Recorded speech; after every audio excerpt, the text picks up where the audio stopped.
interwebs. 'Tis I, what is left of Sebastian Piccioni, and this is F3G2. Once again, bannerless and almost voiceless because I teach and yell at felons for a living.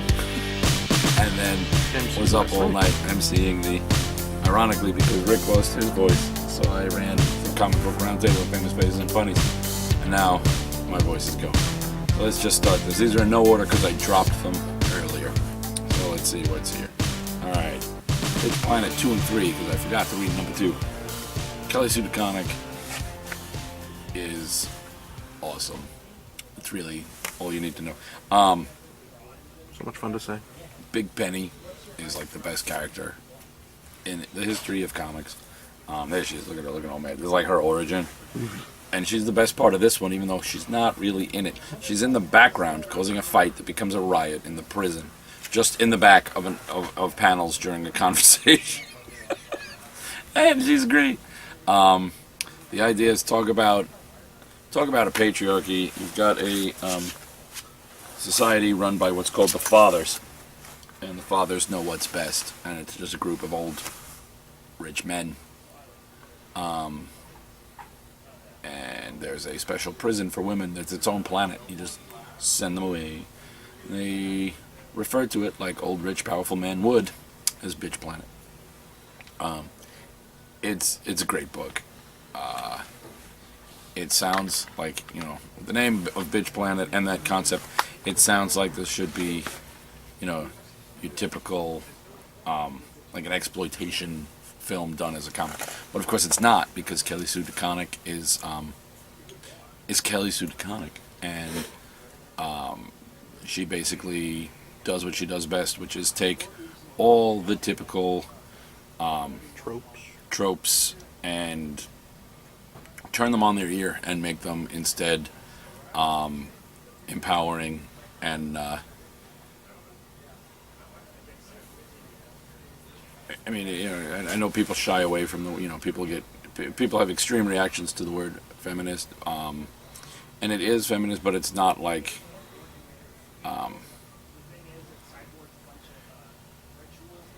I know there are ignorant men out there who feel that the word feminism automatically is emasculating, but it isn't, and this book is just great. You don't have to be,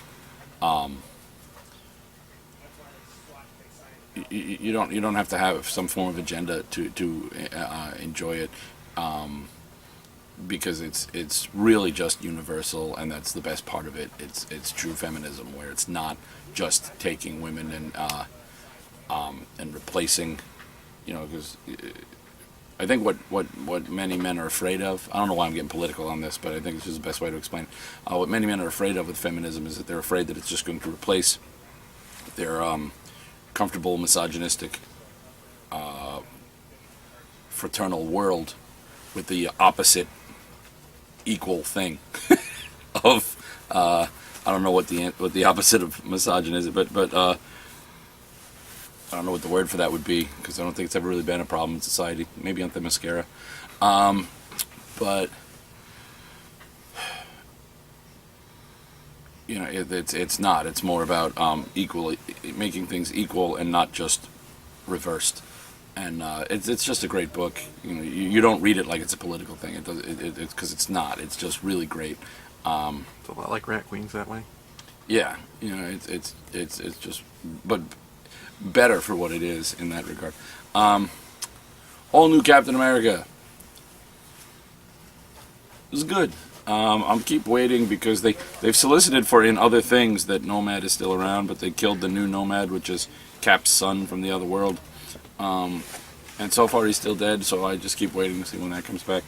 Armadillo continues to be the most waffling supervillain ever. I'm a good guy, I'm a bad guy, I'm a good guy, I'm a bad guy, I'm a good guy, I'm a bad guy, I'm cranky. I'm surprised to see him still around. Who's that? I'm just going to drop these into that pile. Alright, Secret Identities by, I don't know who the one person is. It's co-written by Jay Farber, and Brian Joins. Art by Ilias. Wow. Why can't anyone in comics have a name that... Normal? is pronounced phonetically. Everyone has these names that I know I'm going to screw this up. Elias Kiriazis, we'll go with. It's really good. There's a super team, and they are infiltrated. They get a new member, but he's got an agenda, and it's to take them down and reveal their secrets. And even in just this first issue, the characters are introduced, and we get a glimpse at some of their darker secrets. And it's not dark secrets in like a, Garth Ennis kind of way. It's more dark secrets like that people might actually have without being extreme, tear down the whole comic book archetype, Garth Ennis kind of, the boys things. So it's good. I'm reading it because what got me to check it out was Jay Faerber. I love everything he does for the most part. And tragically, maybe it's because I love his stuff, they always tend to be short runs. They always end up canceled because apparently when I like something, it gets canceled, and I like his stuff, so they tend to get canceled a lot. Stray from Action Lab, #1. This is by a bunch of people that I don't know who they are. I want to say one is named Vito. That's the kind of thing I remember. Yep, Vito Del Sante is the writer and letterer. Sean Izaxi is the artist. And there's colors for the flashback and the modern time between Ross Campbell and Simon Gao. Mike Norton did the cover, and Ben Hunziker did the other covers. This is, I think, the Mike Norton cover because it says his name. Is a Batman-esque character called the Doberman. His wife dies. He panics over the idea of losing his son, brings his son into the fold, trains his son to be his sidekick, who takes on the name Rottweiler. Then it jumps to now, where the son is grown and kind of a troubled, wayward soul, and the father is older and mostly retired, and trouble ensues. It was really good. I liked it. I know there's a lot of comics that are that, everyone, most of the characters in it are like a analog for existing mainstream superheroes, but that's not a bad thing. When that's done right, it's really cool, and this is done right. Batman Eternal. We have a title, folks. Within this issue, Ra's al Ghul asked the question, is Batman Eternal?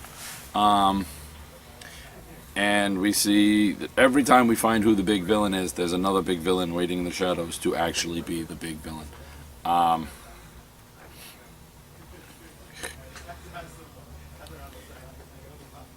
Poison Ivy's kind of creepy. It's good stuff. Curious to see where that ends up.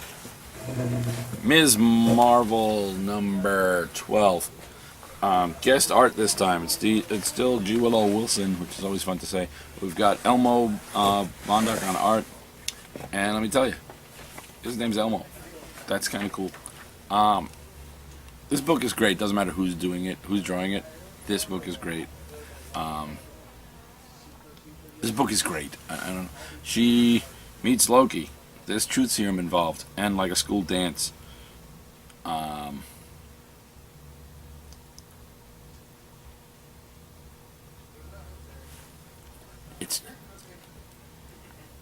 don't even have. There's no more to describe to you than that. It's exactly the kind of. That's what makes this book so great. It's exactly the kind of. When you describe that out loud, you're like, that's a superhero comic. There's truth serum and a high school dance, and you're like, that's the gist of it. And it's like, yeah, that is the gist of it, and it's great. I don't know what else to tell you. Teen Titans #7 is mediocre. I don't hate it. I don't love it. I keep wanting each issue. I'm like, and it's like, I don't know. It's like someone's trying to pick you up, but they're just covered in butter. They can't get a grip on you, and it just, I'm like, I really want to go with you, but it slips right through. Tim Drake in this is a completely different Tim Drake than in the other Bat books, and I don't mean like them. I just mean he's an idiot. If you read Batman Eternal and you see the way Tim Drake is written in there, there's no way he would not pick up on.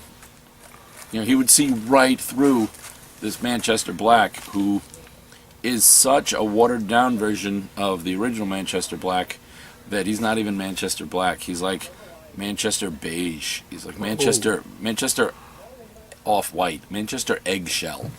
Okay, he's just Damn.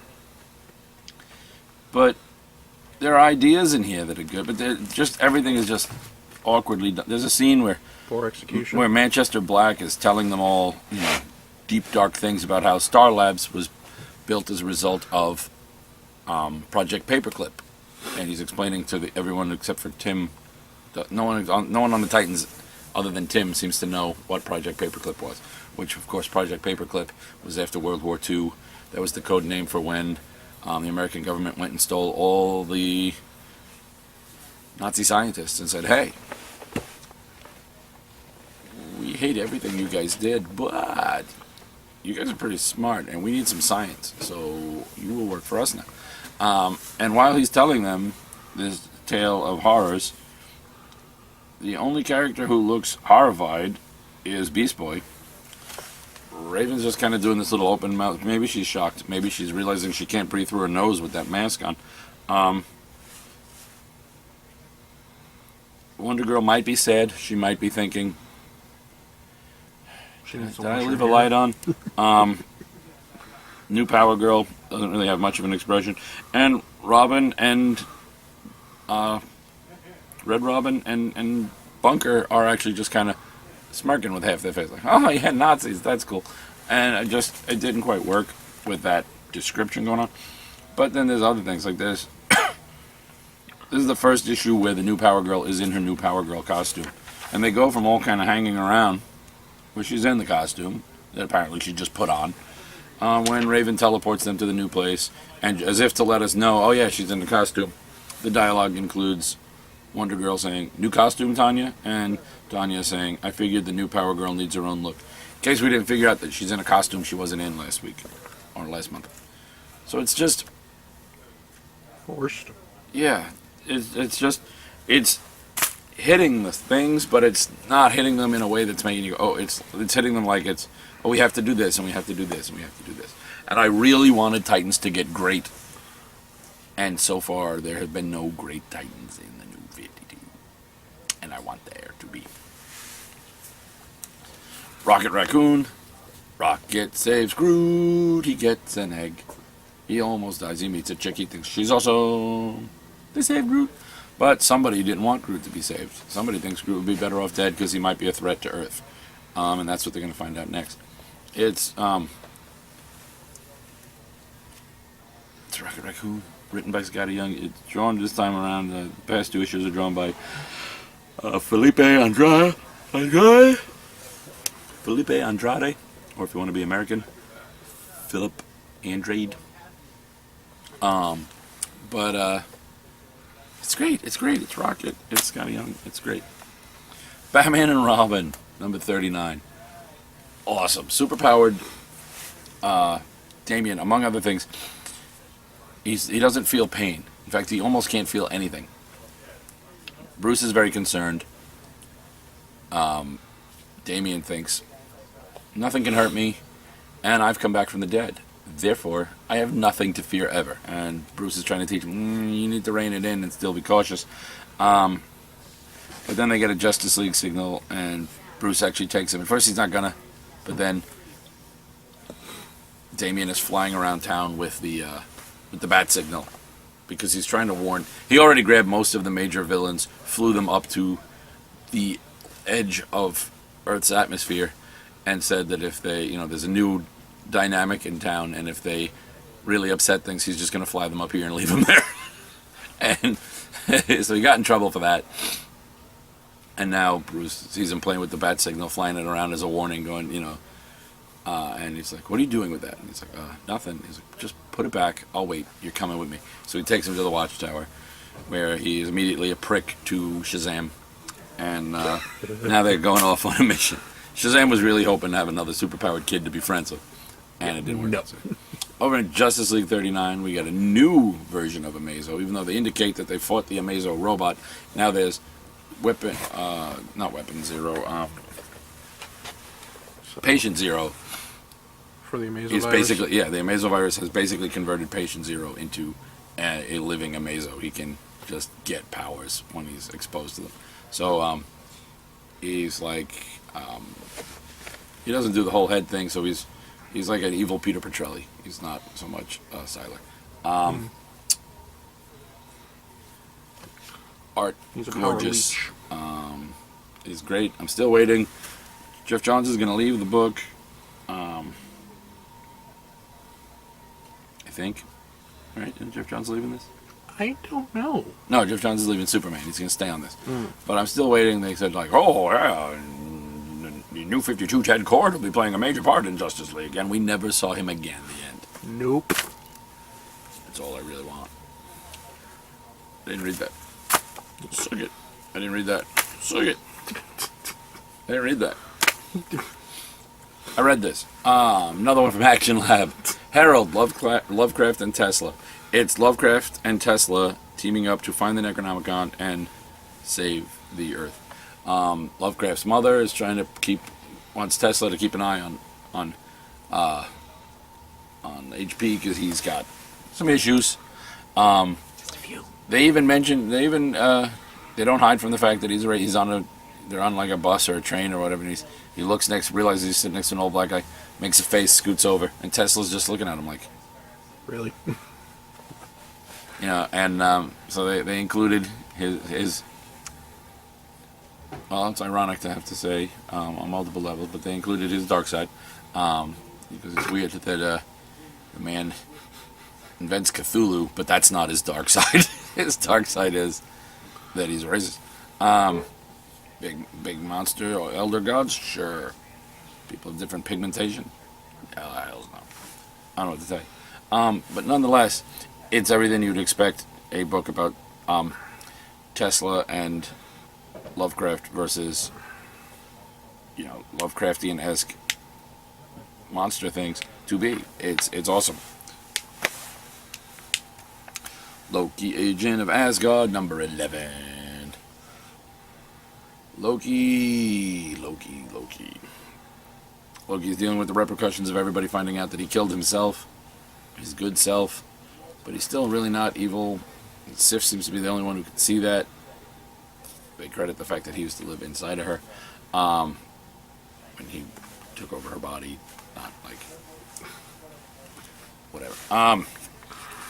It's a comic. It's good. It's hard to wrap your head around the concept of everything that happens. It's always he's mourning having killed himself, but his evil future version is now here to try and make sure that he becomes himself, the evil future version that he's supposed to be. It's all very complicated.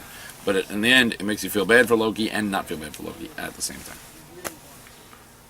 Spider-Man. Does whatever an Ultimate Spider-Man can. He screws up relationships, and he finds out her daddy's in Hydra because daddy is after him. Now, his girlfriend's daddy is after him. Now, Kate Bishop is in Hydra. No, that's good. Ain't nobody cares. Multiversity, they're all number one. Multiversity number one, this is the Masterman. Apparently, even when raised by Nazis, Superman, something underneath, inside the very core of who Superman is, makes him eventually start to think, is this right? Apparently he went off world for a while, disappeared for 3 years, came back, and discovered that, the Nazis had just done like mass, exterminations of whole people, and he's like, was this necessary? We won the war. He's the Overman. He's got like an evil Justice League.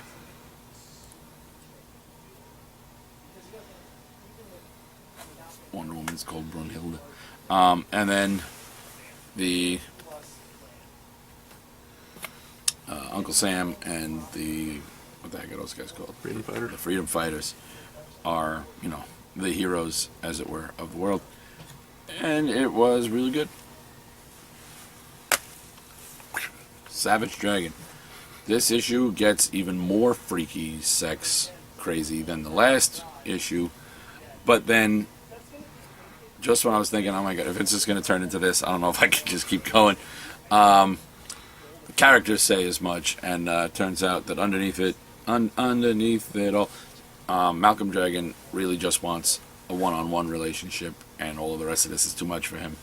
And he's like, look, if you want to do this stuff, I'm not going to stop you, but I'm not going to be part of it. And he kind of mans up in the ultimate way, so that was really good.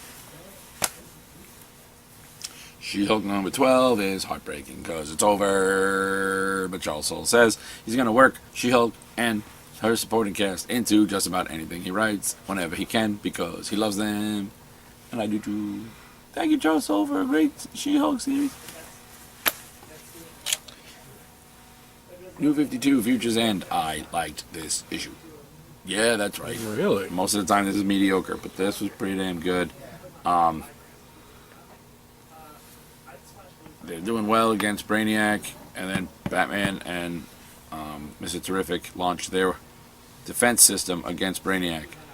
And unfortunately for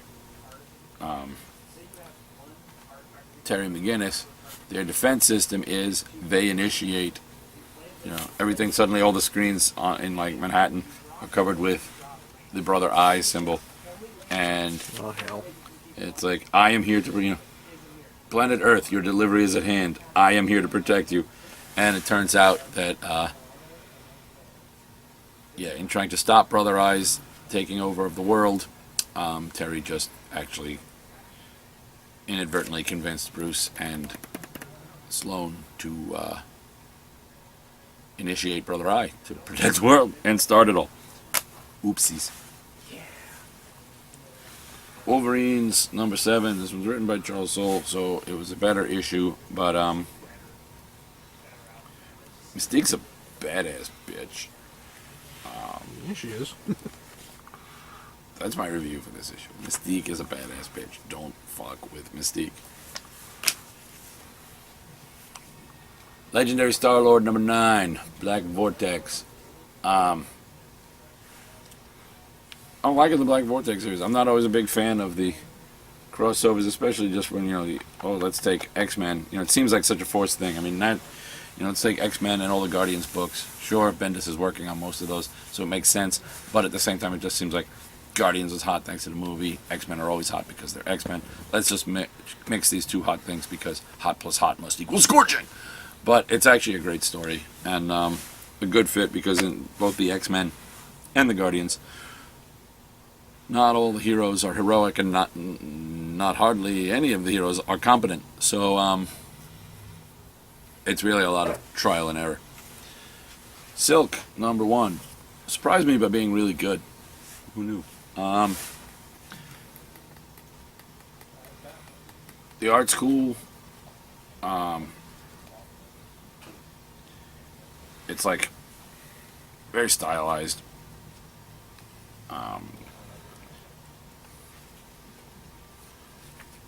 An anime-esque, but not quite anime quality.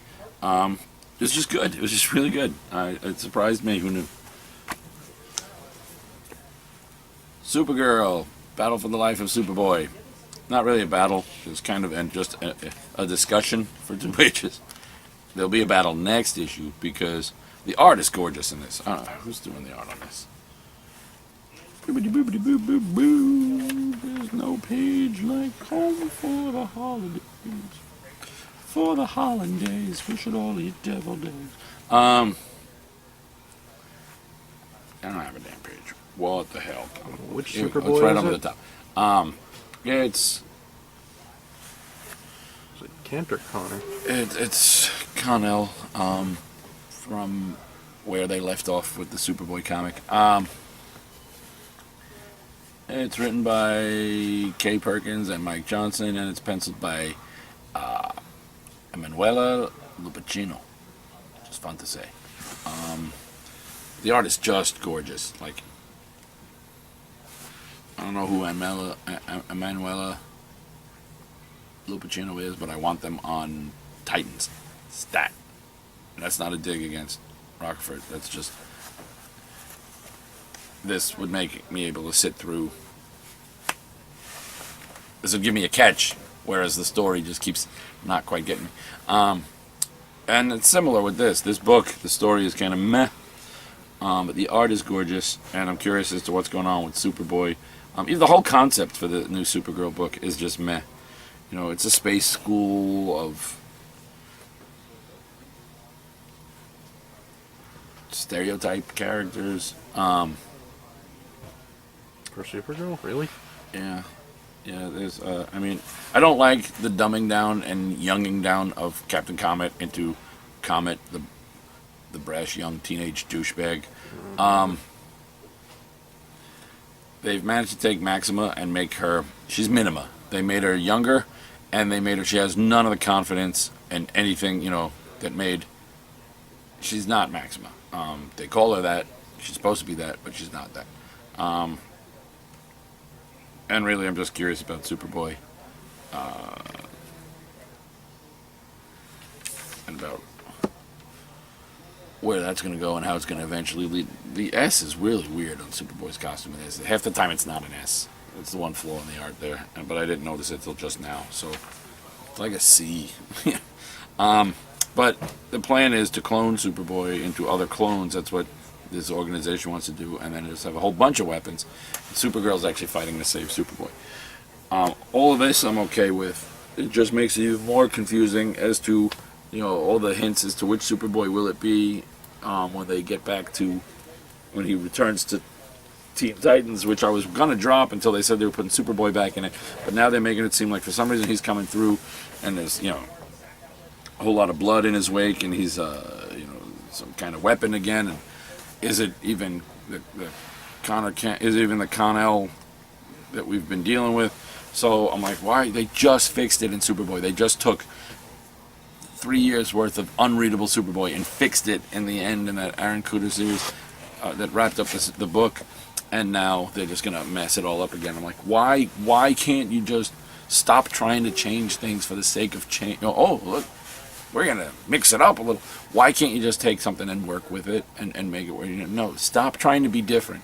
It's one thing if you're gonna be different, but stop trying to be different. And that, I think, is where the things in the New 52 that miss, that's where they miss. Is if you're going to be different, just do it. All right? There are a lot of differences that, you know, they just did it, you know.